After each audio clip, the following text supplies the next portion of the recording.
سوال پوچھا گیا کہ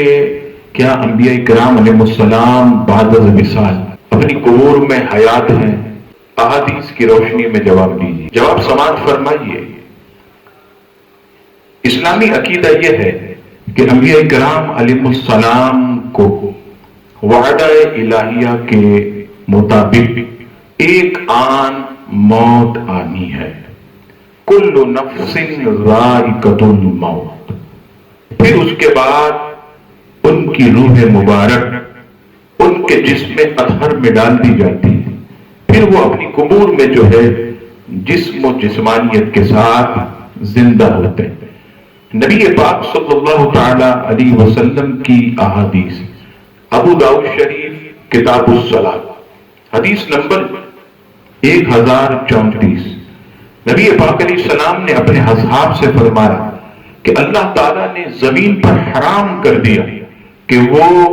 انبیاء کرام علیہ السلام کے اجسام کو کھائے۔ اسی طرح ایک دوسری حدیث پاک جس کے اندر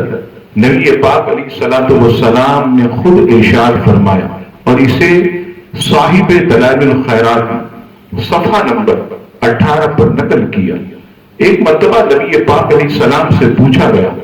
جو آپ پر نزدیک سے درود بھیجتے اور بعد میں آنے والے دور سے درود بھیجیں گے، کیا یہ سب درود آپ کو پیش کیے جاتے ہیں؟ اس پر آپ علیہ السلام نے ارشاد فرمایا کہ اہل محبت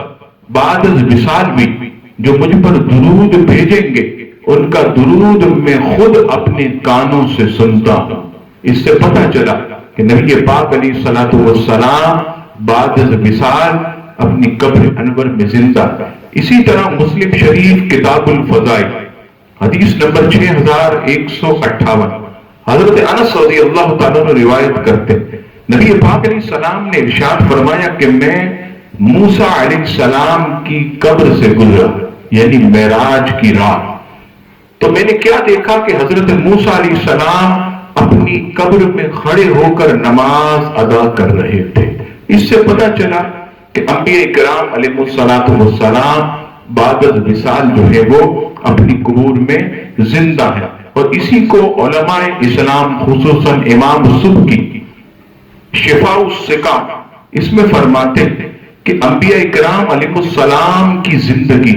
یہ شہداء سے بھی اعلیٰ ہے، اور انبیاء کرام علیہ السلام جسم و روح دونوں کے ساتھ اپنی قبور کے اندر زندہ ہے، اور جس طرح دنیا میں ان کو حیات دی گئی بعد از وصال بھی اللہ کریم نے انہیں ایسی حیات عطا فرمائی ہے۔ اسی طرح شاہ عبدالحق محدث دہلوی فتوح الغائب کے صفحہ نمبر 333 پر فرماتے کہ حضرات انبیاء کرام علیہ السلام دنیاوی حقیقی زندگی کے ساتھ زندہ اور باقی اور عمل درآمد فرمانے والے ہیں، اور اس میں کسی کو کوئی شک و شبہ نہیں ہے۔ اسی طرح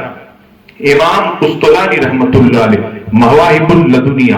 دوسری جلد کے صفحہ نمبر 387 پر فرماتے کہ حضور علیہ السلام کی زندگی اور وفات میں کوئی فرق نہیں، وہ اپنی امت کے احوال، اپنی امت کی نیتوں اور اعمال سے باخبر ہیں، اور نبی پاک علیہ السلام سے اپنی امت کی کوئی چیز پوشیدہ نہیں ہے۔ اسی طرح جو میں نے پہلے حوالہ دیا شاہ ولی اللہ محدث دہلوی فیوز الحرمین میں فرماتے کہ انبیاء کرام علیہ السلام خاص طور پر حضور علیہ السلام جو ہے اپنی قبر انور میں زندہ ہیں، حج کرتے، انہیں رزق بھی دیا جاتا ہے، اور ان کی زندگی دنیاوی زندگی سے بھی اعلیٰ ہے۔ یہی اسلامی عقیدہ ہے، اور یہی عقیدہ اہل سنت ہے کہ انبیاء کرام علیہ السلام اور نبی پاک علیہ السلام جسم و جسمانیت کے ساتھ اپنی قبور میں زندہ ہیں، اور یہ سب اللہ تبارک و تعالیٰ کی عطا سے ہے۔ رب کریم ہم سب کو اسی عقیدے پر ثابت قدمی عطا فرمائے، اسی عقیدے پر زندہ رکھے، اسی عقیدے پر ہمیں موت عطا فرمائے، آمین ثم آمین۔